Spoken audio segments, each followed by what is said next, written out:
terima kasih. Jika kita bicara masalah sanitasi dan air bersih, ini nanti nyambung ke masalah stunting. Untuk masalah sanitasi, ini perlu kolaborasi banyak pihak. Misalnya apa yang sudah saya lakukan di Solo. Kita membangun IPAL komunal di perumahan padat penduduk. Ini penting sekali. Lalu untuk kebutuhan air bersih, kita juga bekerja sama dengan kabupaten sekitar, misalnya dengan Wonogiri, Klaten, untuk mendapatkan air bersih. Kita juga sekarang sudah ada proyek strategis nasional, membangun beberapa bendungan dan embung. Ini nanti juga penting untuk meneruskan program pengairan nasional yang nanti berguna untuk pengadaan air bersih dan juga untuk mengairi sawah.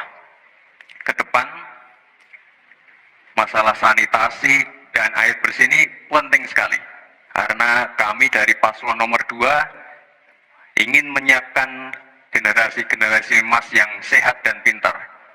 Kalau kita mengintervensi masalah stunting, kita juga harus mengintervensi tempat tinggalnya juga. Kita tidak bisa hanya memberikan gizi tambahan untuk ibu hamil dan lain-lain, tapi kita tidak menyentuh rumah tinggalnya. Jadi ini harus dikerjakan secara paralel. Stunting kita kerjakan, pemenuhan gizi kita kerjakan, sanitasi, drainase, air bersih, kawasan kumuh, ini harus kita selesaikan juga secara paralel. Terima kasih. Mas Gibran yang terhormat, tadi itu pertanyaan yang dibaca oleh moderator, bagaimana strategi paslon untuk memastikan penyediaan infrastruktur sosial tanpa membebani keuangan daerah. Kayaknya belum terjawab. Tadi yang dijawab tuh infrastruktur fisik semua tuh.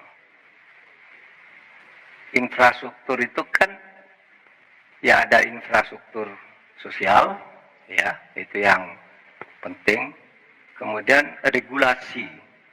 Bagaimana Anda menyiapkan regulasi sekarang ini agar semua itu bisa berjalan dengan baik?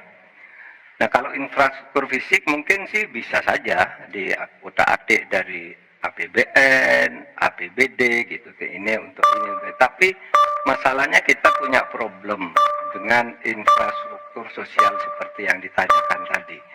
Nah, itu saya kira yang perlu dijelaskan lebih jauh serta infrastruktur yang disampaikan Pak Gibran menjadi bagian dari yang perlu disediakan. Tapi infrastruktur sosial atau infrastruktur kerakyatan, pada dasarnya kita bisa melibatkan semua pihak untuk hadir dan memberikan solusi. Contohnya infrastruktur gedung-gedung sekolah yang memberikan kesehatan, kecerdasan bagi masa depan anak didik kita. Apa yang bisa kita lakukan? Misalnya, kita bebaskan pajak buat seluruh penyelenggara pendidikan supaya fiskalnya terpenuhi, supaya pendidikan bisa terjangkau, sehingga semua bentuk pendidikan, semua bentuk yang berkaitan dengan pencerdasan kehidupan masyarakat kotanya, maka dibebaskan pajaknya. Ini seperti yang sudah dilakukan di Jakarta, yang ini bisa kita tarik ke tingkat nasional. Infrastruktur sosial tercipta dengan pemerintah memberi fasilitas yang memadai. Baik, terima kasih. Mungkin Prof. Mahfud dan Gus Muhaimin kurang paham dengan apa yang sudah saya paparkan. Saya tadi juga bicara masalah infrastruktur sosial, stunting itu loh Pak. Ya, tapi nggak apa-apa, saya perjelas lagi. Kita punya program makan siang gratis. Banyak yang nyinyir, tapi sekali lagi Pak, program makan siang gratis ini adalah investasi menuju Indonesia emas.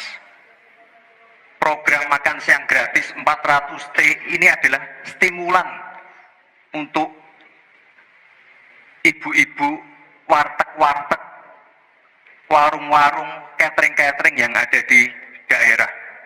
Bayangkan 400T mengucur ke daerah-daerah. Semua ibu-ibu ikut memasak makan siang untuk anak-anak kita. Itu Pak yang saya maksud dengan infrastruktur sosial.